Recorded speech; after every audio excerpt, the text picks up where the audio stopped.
there's been such a drastic change in that atmosphere. Caleb Williams is just everybody's looking like they're just having fun right now, and I feel like at this point, the whole you got beat by the Panthers, you let the Panthers do you this way. I feel like that's over, because if you can get got, I think we're gonna get you. Well, they've gotten some this year, that's for sure, and they've gotten more than they've been gotten. They're above 500 right now, and the last time they were above 500 through 13 games was 2017, when they started 9-4, finished 11-5, and they got one and done at New Orleans in 2017. But they made the playoffs, which is something they can possibly do here. And at the end of the day, Noah, they've got 2 of 3 against Tampa to finish the season. And it's interesting. Thanks for the call, Noah. But you said that it looks like they're having fun, because when Kurt Warner, yours truly, NFL Network crew, did Panthers and Giants in Munich last year. Right. That wound up being Daniel Jones's final start as a Giant. And we were talking to both Bryce Young and Dave Canales prior to the game. I remember we went to their hotel there in Munich. We did it face to face. And I talked about Bryce Young and his sabbatical. I said, when you went on your sabbatical, and he smiled and he looks at me and goes, I like that word. And I'm like, well, it's kind of what you did, right? I mean, you got benched, and the Panthers really didn't want us to linger on him being benched, because if you recall at the time, we were all, and I thought at the time, rightfully saying he should ask out. New coach there has never done it before. You know, an owner who's got a reputation for being impetuous. And how's it going to work? And sure enough, what's happened there with Canales and the team is working. And for Noah and Portland to say, you know what, it looks like they're having fun.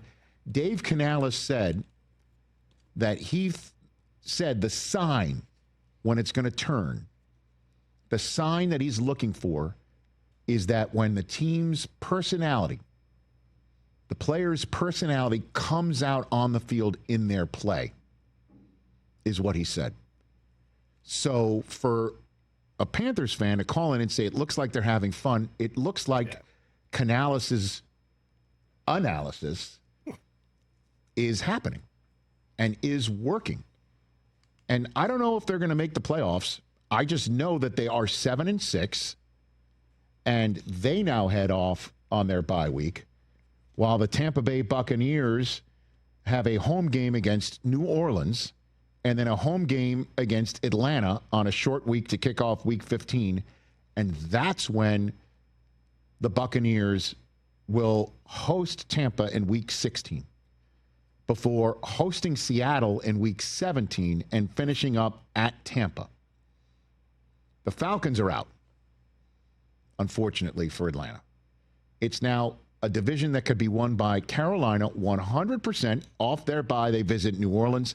Then they've got 2 against Tampa around a huge game with Seattle coming in, because Seattle's going to win that.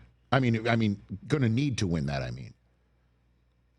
And Bryce Young is 100% playing well at home. Look at the games. They lost their first 3 on the road before winning at the Jets, while they were getting Atlanta, Miami, and Dallas at home. Then they go to Green Bay and surprise everybody. That's when the fire LaFleur chants were beginning to be heard, right? That's right. They win in Atlanta in a game where they forced overtime. They were down, and then they just beat the Rams, man. They just beat the Los Angeles Rams, and they picked off Matthew Stafford 2 possessions in a row, but not before Stafford broke the record for most consecutive touchdown passes without an interception, a record he entered this game tied with Tom Brady for at 27. He threw his 28th touchdown pass in a row without an interception. Surprisingly, he hit Devontae Adams for the first of 2 times in this game. And then he threw 2 picks, and that's when you knew things were maybe not going to be as easy for the Rams as potentially we thought, with the Rams coming into this game as the, I think, widely believed best team in football. Yeah, one of those picks was in the end zone. Yeah. And so give it up to Carolina because they didn't have Horn and they didn't have Trevon Merrick because, he hit the forbidden speed bag. And of Juwan Jennings, who we'll get to in a second before we're done here today. They got the third turnover of Stafford was the game ender because it looked like the Rams in a seesaw back and forth battle were going to score again, forcing Carolina to go down the field to try and win it. And instead they turned Stafford over and wrapped the game up on a fumble. And give it up. Carolina now hits the bye, 7-6 above 500, and can absolutely win this division. I called him my sleeper team in the NFC coming in. Didn't look good just early when you on. thought it was, Rico Dowdle was the guy. Chuba Hubbard, huge game yesterday. Indeed. So they got the running game, and Ted McMillan is now currently the odds-on favorite or Teteroa McMillan for Offensive Rookie of the Year. T-Mac, yeah, he is. Okay. Scoring touchdowns. That was his only catch, right? A 40-yard bomb. Bryce Young with his second 3-touchdown, no interception game of the year. He had only one such game in his first 2 years in the league. And he's got 7 wins this year. He had only 6 wins in the first 2 years in the league. So his sabbatical is now turning into a potential playoff season for the first overall selection. Not too shabby.